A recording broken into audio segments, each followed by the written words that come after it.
E, B. Voilà, donc ici le champ, c'est E, B.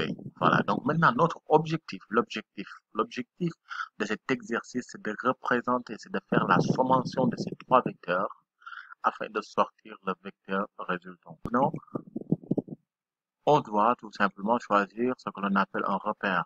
Nous, ce que nous voulons faire, c'est ça. C'est-à-dire qu'à partir de cette, autant pour moi, voilà, à partir par exemple de cet axe Z, ou bien ce que je vais appeler Y, on va essayer tout simplement de repérer l'ensemble, voilà, l'ensemble.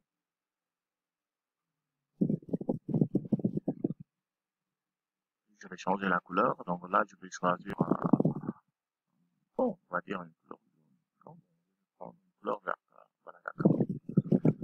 Voilà, donc c'est simple. Donc à partir de cet axe, on va essayer tout simplement de voir,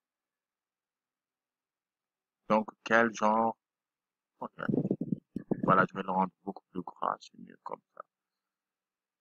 Et à partir de là, maintenant, on va tout simplement, voilà, essayer à partir de cet axe Y, représenter donc les trois vecteurs champs, c'est-à-dire de chercher ici ce que l'on appelle tout simplement la résultante de vecteur.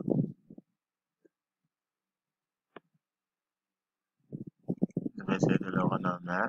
Donc là, je vais avoir un vecteur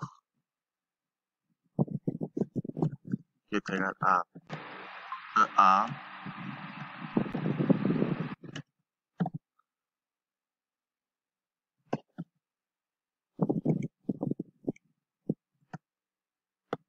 Notre objectif, voilà, c'est donc tout simplement ça. Essayer de calculer la résultante, c'est-à-dire que le champ résultant de la somme tout simplement des trois vecteurs EA, EB et EC. Maintenant ici, comme ce que je vous avais dit tout à l'heure, donc il faut tenir en compte plusieurs informations. Déjà, vous avez un triangle équilatéral. Donc là, nous avons tout simplement ce que nous appelons tout simplement, ils ont les mêmes côtés. Ils ont les mêmes côtés de part et d'autre.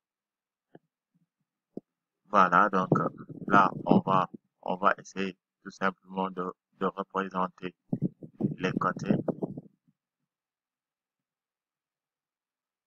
Voilà, donc ça c'est la représentation pour juste montrer que nous avons ce que l'on appelle tout simplement les mêmes côtés de part et d'autre. Donc là, vous avez les... Ok, sont les...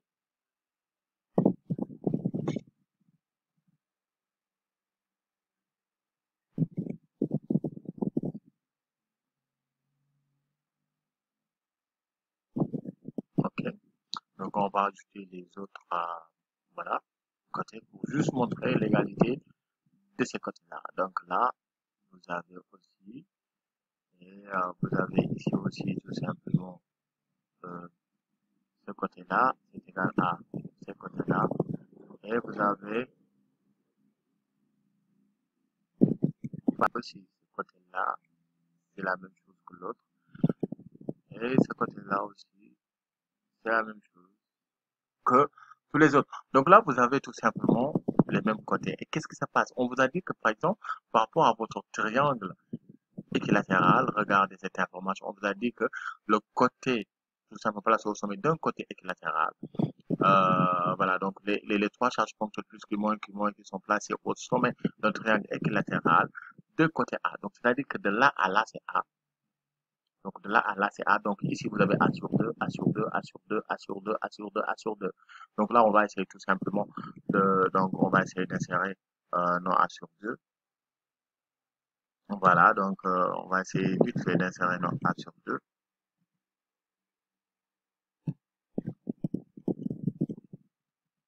OK. Et là,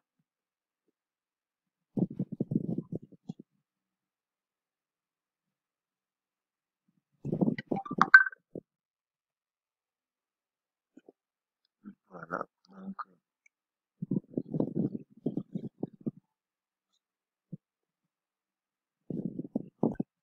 Voilà, donc là on a A sur 2. On va essayer tout simplement d'ajouter l'autre A sur 2.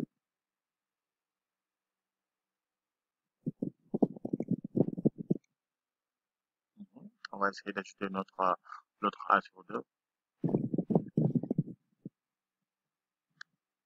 Voilà, donc ici, on va tout simplement le déplacer. On a A sur 2 ici aussi.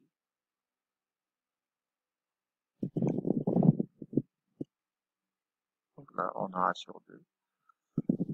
Euh, donc ce côté aussi, c'est égal à A sur 2.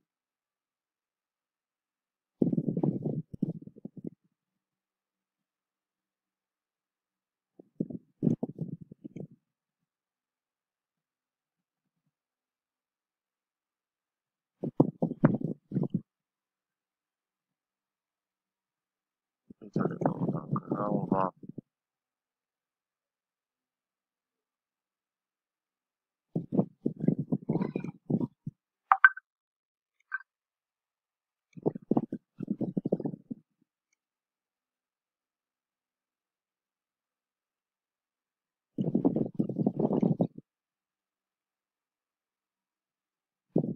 ok. Donc là, on a A sur 2 aussi. Et là, on va faire la même chose pour tout simplement déplacer notre vecteur ici. Donc notre côté A sur 2. Donc là, vous avez tout simplement les côtés et ça reste aussi ici tout simplement notre, nos deux fameuses cette partie. Si on a A sur 2, là on le voit. Et là aussi, tout simplement, ok. Et là c'est bon. Donc là maintenant aussi on a vraiment A sur 2. Donc pour, pour juste vous dire que les idées. Donc là, ces trois, ces côtés, donc A sur 2, A sur 2, A sur 2, A sur 2, A sur 2, vont vous permettre tout simplement de pouvoir faire les calculs concernant la somme donc, de ces trois vecteurs. La somme de ces trois vecteurs, donc si vous projetez maintenant donc, par rapport par rapport à chaque côté, par exemple ici, si on projette donc notre droite là sur l'axe des Y, donc là, on va tout simplement se dire que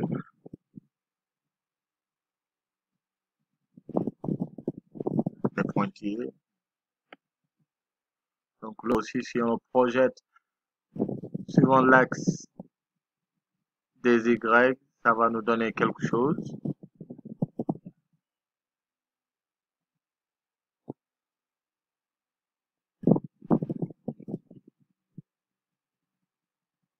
Voilà, donc là, ce qu'il faut faire maintenant, c'est tout simplement voir c'est quoi la valeur donc de EB suivant de ED suivant l'axe des Y. Donc ce côté-ci, c'est égal à combien?